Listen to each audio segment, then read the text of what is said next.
ആ കാണുന്നത് ഈ 6 ബിൽഡിങ്ങുകൾ എന്ന് പറയുന്നത് ഈ ടെന്റുകൾക്ക് പകരമുള്ള ഒരു സംവിധാനത്തെ കുറിച്ച് ആലോചിക്കുന്നതാണ്.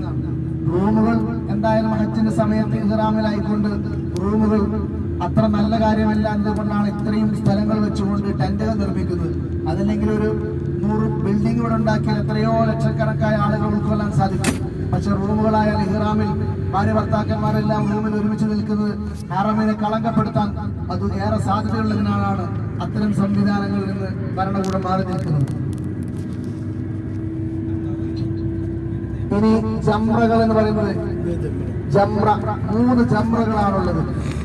ഇബ്രാഹിം നബി അലൈഹി സ്വലാത്തു വസ്സലാം മകനെ അറവ് നടത്തി കാണുന്ന ഒരു കുട കണ്ടല്ലേ? അപ്പുറത്ത് കാണിച്ച ഇവിടെ ഒരു കുട ഉണ്ടല്ലോ.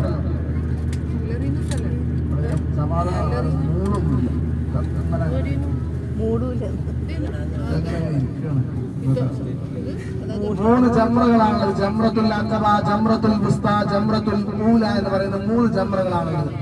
നമ്മൾ ആദ്യം കണ്ടത് ഫസ്റ്റ് ജംറത്തുൽ ഊല, നടുവിലുള്ള ജംറത്തുൽ വുസ്ത, ജംറത്തുൽ അഖബ എന്ന അവസാനത്തെ ജംറ.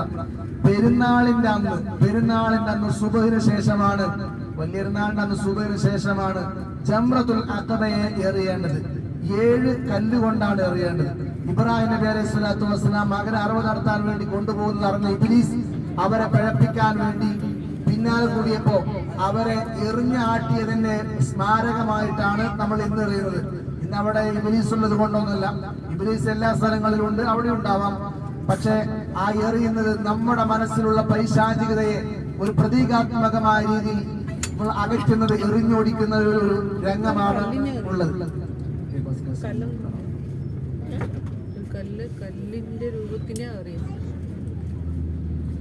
നിങ്ങൾ നോക്കൂ, ഒരു ചമ്ര ഇവിടുന്ന് കാണാൻ പറ്റും. ഈ കൊടയുടെ ഉള്ളിൽ ഒരു കറുത്ത ഒരു ചുമര് കാണാൻ പറ്റും.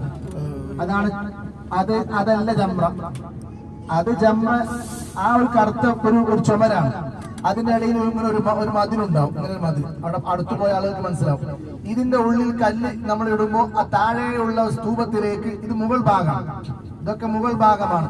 മെട്രോ റെയിൽവേ വഴി ഇങ്ങനെ വന്ന് വരുന്ന ആളുകൾക്ക് ഇവിടെ ഇറങ്ങിയിട്ട് ഇങ്ങനെ ഇതിന് മേലെ കയറി ഇങ്ങനെ പോയി എറിയാൻ പറ്റുന്ന 4 ഫ്ലോറുകളിലായിട്ടാണ് ഇപ്പോൾ ജംറയുള്ളത്. താഴെ ഭാഗത്താണ് ജംറ. അപ്പൊ ഇതിന്റെ മുകളിൽ കല്ലിട്ടാൽ ആ താഴെയുള്ള ജംറ സ്തൂപത്തിലേക്ക് കല്ല് തട്ടും.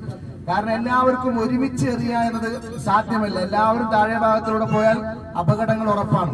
പഴയ കാലത്തെ ഹജ്ജിന്റെ സമയത്ത് മിനാ ദുരന്തം, മരണം ഡാഷ് എന്നാൽ മാത്രം പത്രങ്ങൾ അടിച്ചു വെക്കും. എത്രയാണ് മരണം എന്ന് അറിഞ്ഞാൽ മതി, അത്രയായിരുന്നു. കാരണം എന്തായാലും മരിക്കും ആളുകൾ തിക്കും തിരക്കും കൂട്ടിയിട്ട്. ഇപ്പോൾ അങ്ങനത്തെ ഒരു മരണത്തിന്റെ സംവിധാനം ഇല്ല. എന്ത് തിരക്കുകൊണ്ട് മരിക്കുന്ന സംവിധാനം ഇല്ല. അത് കാരണം പല വഴികളിലൂടെ പല സമയങ്ങളിലായിട്ട് പല രൂപത്തിലാണ് ഓരോ ഫ്ലോറുകളിലൊക്കെ എറിയാൻ സംവിധാനമുണ്ട്. അപ്പൊ അതുകൊണ്ട് തന്നെ